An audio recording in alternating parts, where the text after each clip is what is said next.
diplomacia internacional y sobre todo que este ataque preventivo, que no es otra falacia, otro neologismo, otro si se quiere eufemismo para decir un ataque unilateral que han lanzado tanto Estados Unidos como con Israel, porque la presión israelí era sostenida en ese sentido para lanzar este ataque a Irán, no se ajusta al artículo 51 de legítima defensa. No había una amenaza real del régimen de Irán a Estados Unidos en este momento. Eso lo ha destacado incluso el gobierno de Australia, que le ha sorprendido este ataque porque no había esa amenaza. Y por otro lado también, pues erosiona el artículo 2.4, ¿no?, de la Carta de Naciones Unidas, justamente de que, no se puede atacar a otro país, no se puede hacer este uso de la fuerza, incluso invocando una legítima defensa, porque no hay un casus belli. Y es lo que tenemos que recordar, que por más que nos caiga muy antipático y sea odioso el régimen que gobierna en Irán, tampoco podemos hacer valer el uso de la fuerza y normalizar que haya este tipo de ataques preventivos, que parece ser la máxima a la que se recurre por parte de Estados Unidos después del 11S, cada vez que inicia una guerra, por ejemplo, contra los que considera enemigos en Oriente Medio. Justamente decíamos, Juan, Susana, hace unos momentos que no conocíamos acerca de las muertes en este ataque o tras estos últimos ataques, y ahora llega información de último momento que la Media Luna Roja confirma ya más de 200 muertos en Irán. Estaríamos hablando de 201 muertos y 747 heridos, según confirmó, hay que repetirlo, el portavoz de la Media Luna Roja a la agencia oficial iraní, la ISNA. Entonces, esa es la información por el momento de cuáles serían las bajas tras los ataques perpetrados el día de hoy por parte de Estados Unidos e Israel contra territorio iraní. También hay que decirlo que vía SMS autoridades iraníes han pedido que los habitantes, los ciudadanos que se encuentran en Teherán evacúen la capital iraní. Esa es la información que circula en estos momentos en agencias y en medios de comunicación. Ahora preguntarle, Juan, finalmente, aunque en un principio Irán dijo de manera muy clara que respondería con fuerza ante cualquier ataque por parte de Estados Unidos y por parte de Israel, ahora se dice ya interesada en más bien la desescalada, esto previas horas después de los ataques. ¿Eso respondería de alguna manera, según su análisis, a la propia conciencia de Irán de la incapacidad para poder responder a la potencia mundial, Estados Unidos y a Israel también? Sí, a ver, en geopolítica hay un criterio que es la diferenciación entre lo que es la táctica y la estrategia. La táctica trata de ganar una batalla, la estrategia trata de ganar una guerra. Entonces, en esta guerra que se va a plantear más en los medios que en otro lado, por otra parte, como usted recién indicó, 200 muertos para el nivel de ataque que hubo más misiles que muertos, muchos más misiles que muertos, lo cual muestra un relativamente bajo impacto y probablemente una baja voluntad por parte de Estados Unidos y de Israel de cazar esas bajas. Es decir, era claro, hasta ahora por lo menos parece ser más un acto simbólico, marcar la cancha, como quien diría, pero en realidad no es un ataque, una guerra en plena regla. También es cierto que desde la Segunda Guerra Mundial nadie declara guerra ya. La guerra es ilegal, cualquiera que declara la guerra es por definición agresor, con lo cual utilizamos eufemismos como de operaciones especiales, como de la guerra preventiva y cosas por el estilo. Pero la realidad es que yo no veo ninguna salida razonable en este momento. Me parece que nos quedamos sin lo simbólico. La postura de Irán es: vamos a dejar perder esta batalla, pero vamos a ganar la guerra. De hecho, a los efectos de la propaganda interna, el régimen de Irán vendió la guerra de los 12 días como un triunfo propio. Y ahora probablemente haga lo mismo. Dice, después de todo este esfuerzo de ataque que hicieron, van a venir a negociar con nosotros, de nuevo, como lo han hecho después de la guerra de los 12 días. Entonces, este es un poco el juego en el que están involucrados, porque además saben que Estados Unidos no va a sostener ni puede sostener tantas guerras simultáneamente en este momento, porque son muchos los frentes que ha abierto, ¿no? Bien, Juan Bellicó, te agradezco muchísimo por el análisis y por haber estado con nosotros. Gracias. Presente el día de hoy en France 24 y hasta la próxima. Me quedo entonces platicando y analizando este tema con Susana. Profesora, preguntarle, usted justamente hablaba de una violación casi flagrante de la diplomacia, pero también del derecho internacional. ¿Qué decir acerca de que ni el propio Congreso de Estados Unidos autorizó que Estados Unidos llevara a cabo este ataque? Y eso, de alguna manera, ¿cómo podría generar ruido y rechazo en la propia sociedad norteamericana de cara a unas elecciones de medio término este mismo año en las que se juega gran parte de su gobierno Trump por las cámaras, por la mayoría en el Congreso, en el Senado y en la Cámara de Representantes? Bueno, Elena, ahí yo no soy demasiado positiva. Quiero decir que Estados Unidos es un país y una sociedad que están acostumbrados a mirarse mucho en el ombligo. Los medios de comunicación siempre muestran una retórica belicista, pero además hoy Trump ha tenido especial cuidado en enumerar la larga lista de ataques de Irán, donde han fallecido ciudadanos y militares estadounidenses, como justificando este ataque de por qué ha habido en otras ocasiones ataques o agresiones de Irán hacia los intereses estadounidenses y justificando así lo que él llama en su terminología una guerra preventiva, ¿verdad? Pero ya hemos escuchado del experto Juan Belicó que decía es una forma de justificar una guerra, que siempre las guerras son ilegales, ¿no? Entonces habrá que ver qué ocurre, si esto es un golpe de gracia al régimen de Irán y él le ha pedido a la sociedad iraní que resiste que salgan a tomar por la fuerza el poder político, como diciendo esto no lo vamos a hacer nosotros por ustedes, tienen ustedes que ir a tomar el poder político, pero claro, una cosa es hablar desde la comodidad de Washington o desde la tranquilidad de que no te vas a ver perjudicado ni arrestado, ni de que tus hijos van a ir a la cárcel o van a ser condenados a morir, a ejecutados, como ha habido jóvenes y sigue habiendo ejecutados por este régimen en Irán, y otra cosa es realmente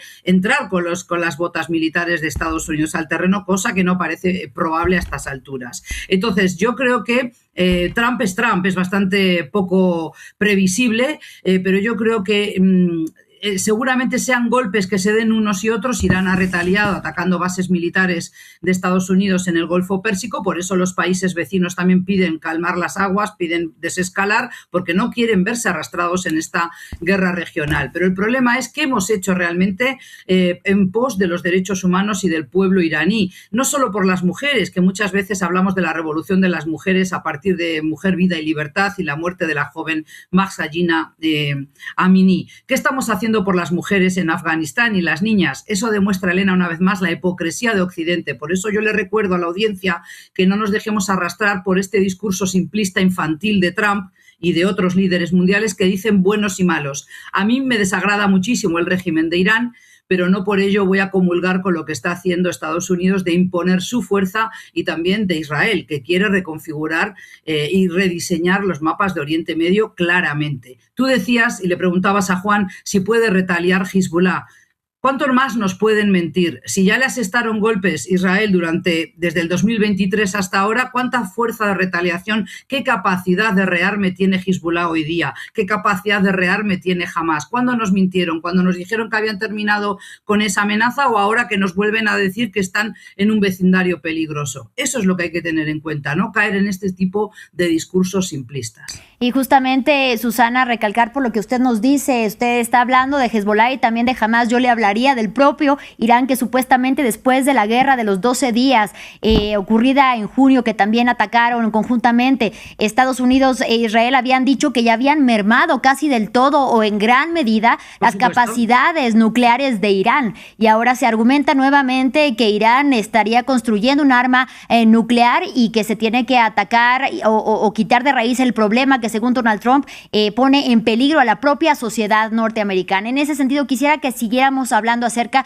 de la sociedad civil iraní, porque usted bien lo menciona, son finalmente ellos a los que se les llama a reaccionar desde la comunidad de Washington, cuando son ellos los que salieron a las calles a protestar por las condiciones económicas, pero también por las graves violaciones a los derechos humanos, y fueron ellos los que fueron masacrados por la represión de la policía de la moral, pero también pues del ejército de la República Islámica durante estas protestas. ¿Qué les queda? Si no es precisamente la caída del régimen de los ayatolá y tampoco el Shah, ¿qué le queda al pueblo iraní en momentos en los que su territorio está siendo atacado? Lo que pasa es que hay ciudadanos en Irán para todos. Hablamos de un país muy populoso, 77 millones, 80 millones de almas, y en Teherán hoy, donde se les pide evacuar hasta por las autoridades iraníes, estamos hablando de que el área metropolitana debe tener ya entre 14 y 17 millones de habitantes. ¿Cómo van a evacuar todos sus hogares? ¿A dónde van a ir? No queremos ver esas largas colas de exiliados forzosos, ¿no? Desplazados forzosos por este conflicto, que además es un conflicto interesado, que ahora se lanza esta agresión desde Estados Unidos e Israel cuando no había un motivo alarmante. Si vamos a decir que Irán amenaza la paz mundial, en estos momentos también la están amenazando Estados Unidos e Israel. Y no por ello vamos a decir que yo estoy a favor del terrorismo islámico Eso son patrañas simplificadoras de los discursos. En realidad lo que estamos hacer hecho, además, asir la mano de cualquiera que les venga a salvar de lo que ellos entienden que es una situación donde se están ahogando, los asfixian económicamente, pero por otro lado los apalean hasta la muerte. Con lo cual, en esas circunstancias, así como hubo venezolanos que aplaudieron el quiebre de la soberanía, la ruptura de la soberanía de Venezuela por parte de Estados Unidos con tal de ver apresado y sacado del país a Maduro, hoy estarían dispuestos a asir la mano de estadounidenses e israelíes si le sacan de encima la pata de este régimen tan represivo. Pero eso no significa que va a traer ni derechos humanos, ni reconciliación social, ni que mucho menos signifique que hay un plan recambio para llevar la democracia a aquel país. Y yo pido a toda la audiencia latinoamericana de France 24 que recuerde cuando Estados Unidos ha intervenido en América Latina para llevar la paz o para llevar el desarrollo. No. Entonces, esta administración de Trump, que sigue haciendo prevalecer los intereses de Estados Unidos antes que intereses de ningún otro país, incluso de los aliados europeos, a los que ningunea y a los que desconoce, no es el camino para establecer un orden internacional basado en reglas y en derecho internacional, que es lo que protege a países grandes y pequeños. Si acabamos de destruir eso, normalizando que se imponga la fuerza para establecer el orden en el mundo y la seguridad, entonces estamos perdidos y condenados, Elena. Susana, hay que recordar que este último jueves, o más bien este jueves, fue la última ronda de negociaciones en Ginebra entre un equipo de Estados Unidos y un equipo de Irán. En ese sentido, ¿podríamos en los siguientes días, la próxima semana, verlos nuevamente sentados a la mesa tras esta ronda de ataques? Eso suponiendo o analizando que podría ya no haber más a futuro, por lo menos en el corto plazo. Bueno, evidentemente van a tener que negociar a menos que quieran ir a una deflagración completa. Y ya hemos escuchado que hay razones de peso para pensar que ni Estados Unidos quiere prolongarse en esta guerra, porque Trump prometió acabar con guerras interminables y lejos de ello las está provocando él mismo. Pero por otro lado, al régimen de Irán no le queda otra que negociar para mantener su supervivencia, porque ahora de lo que se trata aquí es de sobrevivir. El régimen de Irán sabe que tiene los días contados dentro de casa, pero que si además osa retaliar y hacer un mal cálculo, y sabemos que estas guerras pueden llevar a esa toma de cálculos errados que finalmente acaben incluso con la supervivencia de este régimen, que arrastraría a muchos que han capitalizado, que han logrado beneficios, pingos beneficios, y vivir a costa de privilegios que obtienen ellos, pero a costa de derechos humanos que han sido cercenados para la población iraní. Con lo cual estamos en la cuerda floja todo el tiempo, pero muy probablemente tengan que negociar. Por eso también es importante destacar que el ministro de Exteriores omaní, que era el actor más importante en ese acercamiento entre Estados Unidos e Irán para negociar en Omán, en el Sultanato de Omán, justamente todas las condiciones para recomponer la relación, si se puede decir así, y para negociar las condiciones de cómo puede llevar adelante ese plan nuclear. Irán está muy molesto porque esto ha dinamitado esa diplomacia, como yo decía, y por tanto estamos otra vez en la casilla cero del juego, ¿no? De parchís, diríamos así, cada uno moviendo, o en el ajedrez, ¿no? Moviendo sus peones. Pero claramente esto desestabiliza la región. Ya hemos visto que se ha cerrado el estrecho de Hormuz, que afecta a lo marítimo, a lo que es los fletes y la navegación del comercio, no solo el petróleo, que es muy importante. Entonces, esto el lunes vamos a ver cómo repercute en las bolsas, ¿no? Y sobre todo a mí lo que me preocupa personalmente es qué pasa con los derechos humanos del pueblo iraní, qué pasa con esas personas que ahora no saben a dónde ir y que temen lo peor, ¿no? Esta escalada, y no sabemos cuándo será el próximo ataque, si lo habrá de parte de la aviación estadounidense, que además, como hemos dicho, ha movilizado a muchos buques en el terreno, con lo cual todo hace prever que podrían resistir allí semanas, Elena. Ahora, quisiera que habláramos, por favor, profesora, acerca de este armamento nuclear. Hay que decirlo, el 87% aproximadamente del armamento nuclear a nivel mundial está concentrado entre Rusia y Estados Unidos. ¿Por qué preocupa principalmente este armamento nuclear por parte de Irán?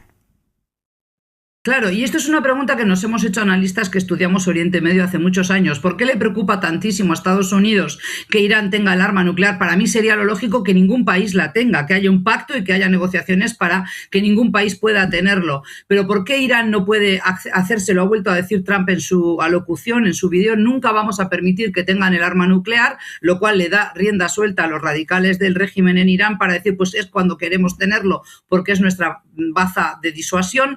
¿Y por qué se se le ha permitido a India y a Pakistán tener el arma nuclear? ¿Alguien que conozca a Pakistán por dentro puede soñar, puede explicarme por qué la sociedad pakistaní, el régimen o el gobierno que gobierna, vamos